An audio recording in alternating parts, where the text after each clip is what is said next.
కుటుంబ ప్రభుత్వం ఏం చేసిందని గౌరవ ముఖ్యమంత్రి గారు చాలా అద్భుతంగా తెలియజేశారు.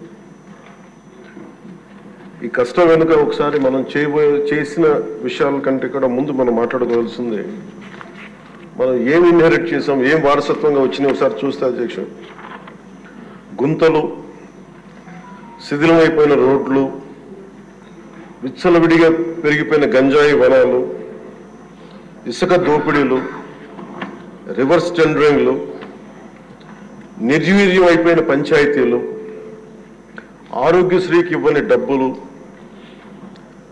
రామతీర్థం రాముల వారి విగ్రహం నరికివేతలు, 219 ఆలయాలు అపవిత్రం చేయడాలు, మద్యం దోపిడీలు, ఎర్రమట్టి దిబ్బల దోపిడీలు, కూల్చివేతలు, వీటిని వారసత్వంలో తీసుకొచ్చాం అధ్యక్ష. ఆ వారసత్వం మనకి సంక్రమించిన తర్వాత గత ఎన్నికల సమయంలో ఈ వరుస దోపిడీలు, వీరి అరాచకం చూసి ఏ విధంగా దీన్ని రాష్ట్రాన్ని తిరిగి గాడిలో పెట్టాలి అని ప్రతి ఒక్కరి ఆకాంక్ష అధ్యక్ష. ఆ సమయంలో 3 సార్లు ముఖ్యమంత్రిగా చేసి ఈ రోజున భారతదేశంలో తెలుగువారు భారతీయులు ఎక్కడున్నా సరే దాంట్లో దాదాపు సగం వంతు తెలుగువారే ఉండటానికి ముఖ్య కారకులు. నాలెడ్జ్ ఎకానమీ అనేది ప్రాతిపదిక చేసుకొని దాన్ని దేశమంతా విస్తరించిన ఒక విజనరీ. అలాంటి అనుభవం గల ఒక పాలసీ మేకర్ ముఖ్యమంత్రి, ఆయన్ని కూడా ఇబ్బందులు పెట్టి ఆ రోజు జైల్లో పెట్టినా, ఆయన్ని ఎన్ని రకాలుగా పెట్టినా ఒకటే అనుకున్నాం, ఇలాంటి వారసత్వంగా వచ్చిన సమస్యలను మనం ఎలా అధిగమించగలమని. ఈ రోజున 150 రోజుల పాలనలో ముఖ్యమంత్రి గారు చెప్పింది, గౌరవ ముఖ్యమంత్రి గారు చెప్పింది చాలా ఉత్సాహం ఇచ్చింది, ఉత్సాహాన్ని నింపింది, భవిష్యత్తు పట్ల విశ్వాసాన్ని తీసుకొచ్చింది. సో మనస్ఫూర్తిగా వారికి నా ధన్యవాదాలు తెలియజేసుకున్నాను అధ్యక్ష. నాకు సంపూర్ణమైన విశ్వాసం ఉంది అధ్యక్ష. ఇది మొన్న మహారాష్ట్రకి వెళ్తే నేను ఆ మాట చెప్తున్నప్పుడు ప్రతిసారి మన రాష్ట్రం మీద చాలా బాధ అనిపించింది. మహారాష్ట్ర $1 ట్రిలియన్ ఎకానమీ అవ్వాలని మనస్ఫూర్తిగా కోరుకుంటున్నానని. నా మనసులో ఇబ్బంది పడింది ఏంటంటే మన రాష్ట్రానికి ఎందుకు అది బలంగా చెప్పలేకపోయాం అనేది. కాకపోతే మనకు వారసత్వం వచ్చిన సమస్యలు కాబట్టి ఆ రోజున చెప్పలేకపోయాను. ఈ రోజు నాకు 150 రోజుల గౌరవ ముఖ్యమంత్రి గారి అనుభవంతో కూడిన ఈ పాలనలో నాకు సంపూర్ణమైన విశ్వాసం ఉంది అధ్యక్ష. ఆంధ్రప్రదేశ్ $1 ట్రిలియన్ ఎకానమీగా అతి త్వరలోనే ఈ 5 సంవత్సరాలు వెళ్తుందని మనసు సంపూర్ణ విశ్వాసం ఉంది.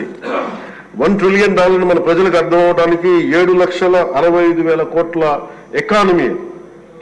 గత ప్రభుత్వం మనల్ని ఎకానమీని నిర్వీర్యం చేసింది, ఇబ్బంది పాలు చేసింది, అన్ని రంగాల్లోనూ రాష్ట్ర ప్రభుత్వాన్ని వెనక్కి తీసుకెళ్లిపోయింది.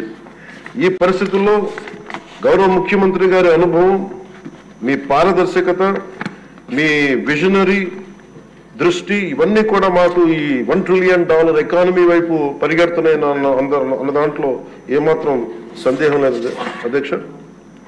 అలాగే మన గత ప్రభుత్వం చివరికి పాస్బుక్లో కూడా గత ముఖ్యమంత్రి గారి ఫోటోలు పెట్టుకోవడం, అలాగే ఏ పథకాలకైనా సరే కేవలం వారిది పెట్టుకోవడం చాలా ఇబ్బంది కలిగజేసింది అధ్యక్ష.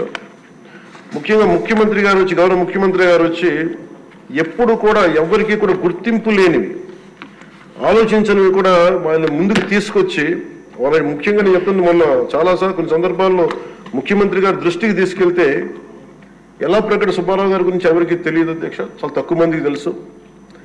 వారి పేరుని నేను ఒక మాట ప్రస్తావించగానే ఆయన దృష్టికి తీసుకురాగానే ఆయనకి పేరు పెట్టడం ఆయన దార్శనికతకి చాలా అర్థం పడుతుంది అధ్యక్ష.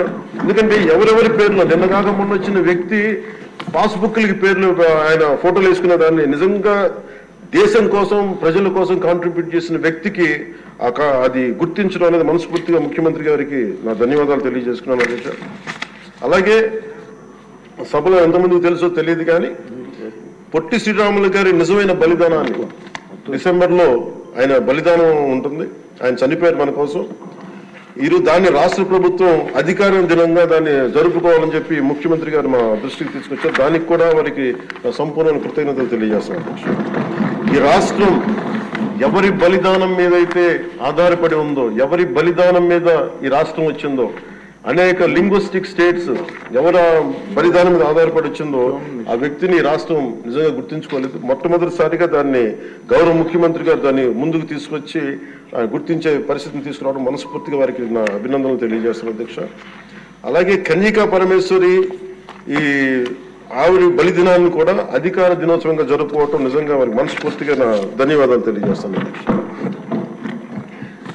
గత కాలంలో ఫస్ట్కి సార్ నేను ఒక ప్రభుత్వ ఉద్యోగి కొడుకుని అధ్యక్ష. మొదటి మాకు ఏదైనా సరే నెల మొదటి రోజున ఉద్యోగాలు మనకి జీతాలు వస్తాయనేది మాకు చిన్నప్పటి నుంచి అలవాటు. అలాంటిది గత ప్రభుత్వ కాలంలో ఏనాడు 1వ తారీఖున జీతాలు పడలేదు, 1వ తారీఖున ఏవి పడలేదు. అలాంటిది 1వ తారీఖున ప్రభుత్వ ఉద్యోగులందరికీ టెన్షన్గా ఆ జీతాలు పట్ల మనస్ఫూర్తిగా ముఖ్యమంత్రి గారికి అభినందనలు తెలియజేస్తాను. అలాగే 64 లక్షల మంది బెనిఫిషరీస్కి లబ్ధిదారులకి 4,000 చొప్పున వారికి 1000 రూపాయలు పెంచి మరి ఇవ్వడం మనస్ఫూర్తిగా వారికి నా అభినందనలు తెలియజేస్తున్నాను. అది కూడా అందరూ వెళ్ళి వారి చేతికి అంటే దీనికి ఏ వ్యవస్థ అవసరం లేదు, ఉన్న వ్యవస్థని సమర్థవంతంగా వాడుకొని ఇంటికి క్యాష్ చేరవేయటం మనస్ఫూర్తిగా వారికి నా అభినందనలు తెలియజేస్తున్నాను. అలాగే పంచాయత్ డిపార్ట్మెంట్ సంబంధించి 1452 కోట్లు మేము ఇప్పటికి ఖర్చు చేసాం అధ్యక్ష. అలాగే ఇండిపెండెన్స్ డే సెలబ్రేషన్స్ కూడా చాలా ఘనంగా జరుపుకున్నాం, డబ్బులు పెంచి అనేక సందర్భాల్లో తెలియజేశాను. 13,326 గ్రామ పంచాయతీలకి జాతీయ ఉపాధి హామీ పథకం కింద పల్లి పండుగ ద్వారా 4,500 కోట్లు నిధులు విడుదల చేశాం అధ్యక్ష. అలాగే గౌరవ ముఖ్యమంత్రి గారి ఈ నాయకత్వంలో ఈ ప్యాడీ డ్యూస్ రైతులకు కావాల్సింది 1,674 కోట్లు రిలీజ్ చేసి నిజంగా మీరు రైతాంగానికి మీరు ఎంత అండగా ఉంటారని మాటలతో కాదు చేతుల్లో చూపించారు అధ్యక్ష. వారికి మనస్ఫూర్తిగా నా ధన్యవాదాలు.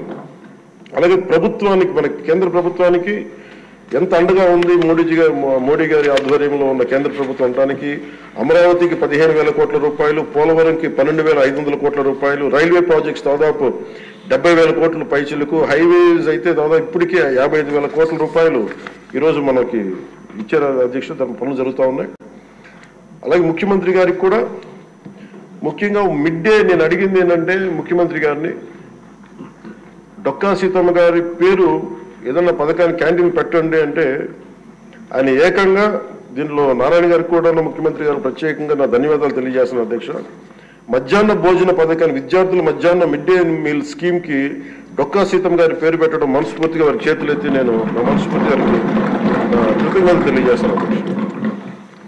అలాగే ఇలాంటి స్ఫూర్తి చూసి నాకు కూడా వ్యక్తిగతంగా నేను ముఖ్యంగా ఆయన లీడర్షిప్ ఎబిలిటీ, ఒక క్రైసిస్ వచ్చినప్పుడు ఒక నాయకుడు ఎలా ఉండాలి, ఒక వరదలు వచ్చినప్పుడు ఎలా ఉన్నారనేది మనకి విజయవాడ బొడుమేరు వరదలప్పుడు అసలు ఆయన చూపించిన నాయకత్వ పటిమ ఇవన్నీ చాలా ఆదర్శనీయం అధ్యక్ష. మేము వెళ్ళి కాళ్ళు చొక్కా మడిచి ఆయన దిగి బురదలో నడిచి దిగి ఆయనకి అవసరం లేదు, ఆయన చేయించవచ్చు. ఒక కమాండ్ సెంటర్లో కూర్చొని చేయగలిగే సత్తా ఉండి కూడా మా అందరికీ ధైర్యం నింపడానికి, మా అందరికీ భరోసా నింపడానికి, ప్రజలకు ఆ భరోసా ఇవ్వడానికి ఆయన నడిపించిన తీరు యంత్రాంగాన్ని చాలా అభినందనీయం అధ్యక్ష. అలాగే జల్ జీవన్ మిషన్ కి సంబంధించి అధ్యక్ష ఈ రోజున గత ప్రభుత్వం ఫిల్టర్ బెడ్స్ కూడా మార్చలేదు అధ్యక్ష.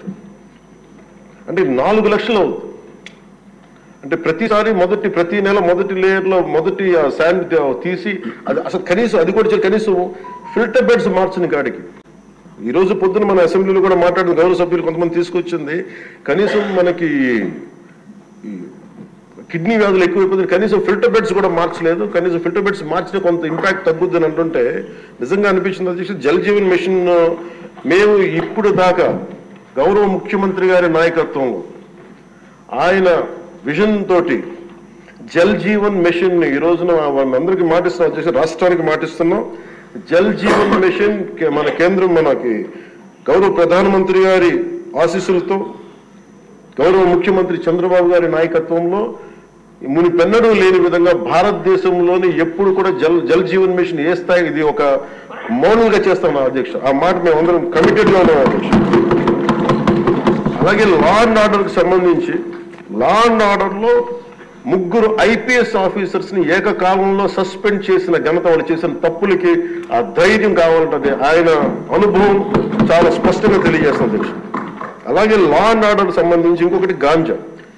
గంజాయి వనాలు పెరిగిపోయిన చోట తిరిగి శుద్ధి చేయడం, డ్రోన్స్ ను వాడి గంజాయిని అరికట్టడం. ఈ మధ్యలో కూడా మనం ఏ స్థాయికి వచ్చిందని పక్కన ఉన్న వైజాగ్ లో హాస్పిటల్ పక్కన చిన్న చిన్న పిచ్చి మొక్కలు కూడా పెంచేస్తాం. అంత ఇదిగా పెరిగిపోయిన దాన్ని ఉక్కుపాదంతో దాన్ని అణిచేస్తామని చెప్పింది చాలా స్ఫూర్తిదాయకం అధ్యక్ష. ప్రత్యేకించి సోషల్ మీడియాకి సంబంధించి అసలు ఇంట్లో ఆడబిడ్డలు బయటికి రావాలన్నా కానీ ఊళ్ళల్లో ఈ రోజున ఇక్కడున్న చాలా మంది గౌరవ సభ్యులు కానీ ముఖ్యమంత్రి కానీ వీళ్ళందరూ ఎంతో కొంత ఒక ఇన్సులేటెడ్ అధ్యక్ష. కొంతమంది అధికారులు తెలియచ్చు, లేదంటే మనుషులు ఉండొచ్చు, వీళ్ళు ఉండొచ్చు, కానీ నిజంగా సఫర్ అవుతుంది ఊళ్ళల్లో ఆడపిల్లల అధ్యక్ష. ఈ అలవాటు అయిపోయి, గత ప్రభుత్వం చేసిన అలవాటు అయిపోయి ప్రతి ఒక్కళ్ళు ఒక ముఖ్యమంత్రి స్థాయి వ్యక్తిని బూతులు తిట్టడం, అన్ని తిట్టిన తర్వాత కూడా వాళ్ళకి అలవాటు అయిపోయి ఇంకెవరు తిట్టాలో తెలియక స్థానికంగా ఉన్న ఆడపిల్లల మీద కూడా వీళ్ళు అవాకులు చవాకులు పేలి పచ్చి బూతులు తిడతా ఉంటే ఎవరికి చెప్పుకోలేక వాళ్ళు ఇబ్బంది పడతా ఉంటే బయటికి రాలేకపోతున్నారు. క్రైమ్ మైండ్ సెట్ పెరిగిపోయింది, క్రిమినాలిటీ పెరిగిపోయింది. ఇలాంటి సమయంలో ఆయన ఉక్కుపాదంతో సోషల్ మీడియా యాక్టివిస్టులు అనే పేరు చెప్పుకొని గుండాలకి, రౌడీలకి ఆయన తీసుకున్న చర్యలు, హోంమంత్రి అనిత గారు తీసుకున్న చర్యలు చాలా బలమైన అభినందనలు. ఇదే కొనసాగాలని కోరుకున్నాను అధ్యక్ష. This should be a continuity of our entire governance. మన అడ్మినిస్ట్రేటివ్ లో ఒక భాగం అవ్వాలి అధ్యక్ష. మనస్ఫూర్తిగా వారికి నా ధన్యవాదాలు తెలియజేసుకుంటూ గౌరవ ముఖ్యమంత్రి గారికి నేను మాటిస్తున్నాను, గౌరవ సభ్యులందరూ కూడా ఇసుక దోపిడీలు కానీ లేదంటే మేము చేయాల్సిన పనులు ఎప్పటికప్పుడు మీరు మాకు ఆదేశాలు ఇవ్వండి సార్. మా ఆదేశాలు ఇవ్వాలని కోరుకున్నాను అధ్యక్ష. మేము బెల్ట్ షాపులు కానీ మా అందరి బాధ్యత లా అండ్ ఆర్డర్ గురించి మాట్లాడటం, మంత్రివర్గంలో ఏ శాఖ అయితే తీసుకున్నామో ఆ శాఖల్ని సమర్థవంతంగా వారి విజన్కి తగ్గట్టుగా పనిచేయడం అధ్యక్ష. ఇవన్నీ కూడా మేము ఆయన ఏ కళనైతే కన్నారో ఆ కళను నెరవేర్చడానికి, పూర్తి చేయడానికి మేమందరం సంసిద్ధంగా ఉన్నామని తెలియజేసుకుంటూ, మీరు 5 సంవత్సరాలు కాదు గౌరవ ముఖ్యమంత్రి గారు తెలియజేసిన అధ్యక్ష, మీరు ఇంకొక దశాబ్దం కూడా ఈ రాష్ట్రానికి ముఖ్యమంత్రిగా కొనసాగుతున్నామని తెలియజేస్తున్నాం.